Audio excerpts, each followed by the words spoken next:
अब बात करते हैं अगली खबर की। लोकसभा चुनाव की एक ऐसी उम्मीदवार जो बहुत चर्चा में है और वो कुख्यात तस्कर वीरप्पन की बेटी। जी हां, इस बार आपको लोकसभा चुनाव में वीरप्पन परिवार भी चुनावी मैदान में दिखेगा, क्योंकि वीरप्पन की बेटी विद्या वीरप्पन चुनाव लड़ने जा रही है।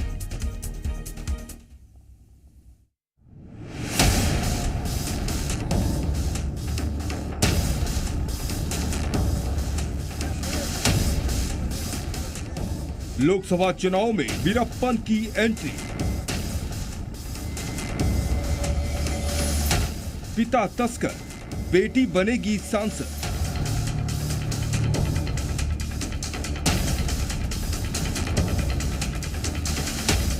नब्बे के दशक का सबसे खूंखार तस्कर, जिसके पीछे कई राज्यों की पुलिस थी, जिसके नाम पुलिस से लेकर जंगल के अधिकारियों के अपहरण और मर्डर के मामले थे, उसका नाम था वीरप्पन, जो कि दक्षिण भारत के जंगलों का सबसे बड़ा और सबसे खूंखार तस्कर था, जिसके ऊपर सैकड़ों लोगों की हत्या, हजारों शिकार और 140 करोड़ से ज्यादा की चंदन तस्करी का आरोप था।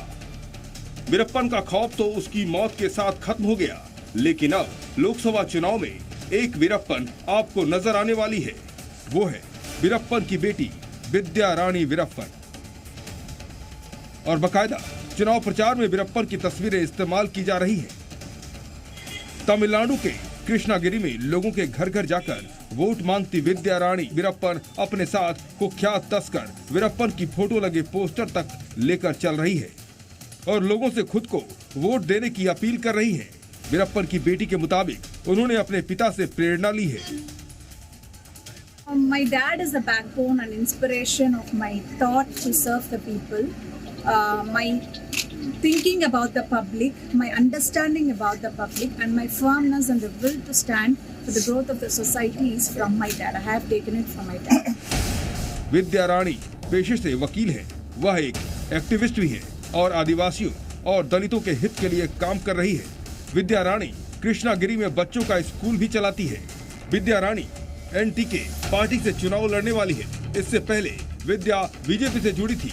बीजेपी में शामिल होने के बाद उन्हें बीजेपी यूथ ब्रिगेड में उपाध्यक्ष बनाया गया था, लेकिन हाल ही में उन्होंने बीजेपी छोड़ दी।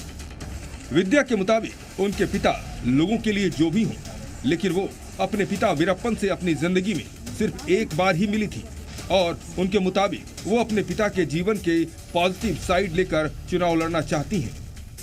Was misguided to the situation because of the government that has been prevailing in that time, where they failed to give all the basic needs needed to the citizens of their country.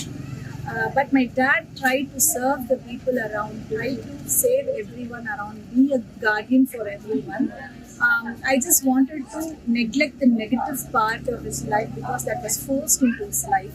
He was forced to take the weapon and he was forced to take the situation.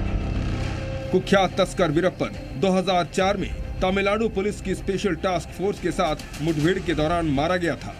उस पर 2000 से ज्यादा हाथियों के शिकार का भी आरोप था। वीरप्पन को कई दशकों तक पकड़ा या मारा नहीं जा सका था, जबकि कर्नाटक, तमिलनाडु और केरल की पुलिस उसके पीछे लगी हुई थी।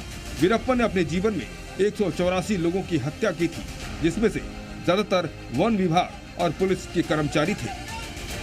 ब्यूरो रिपोर्ट, जी मीडिया।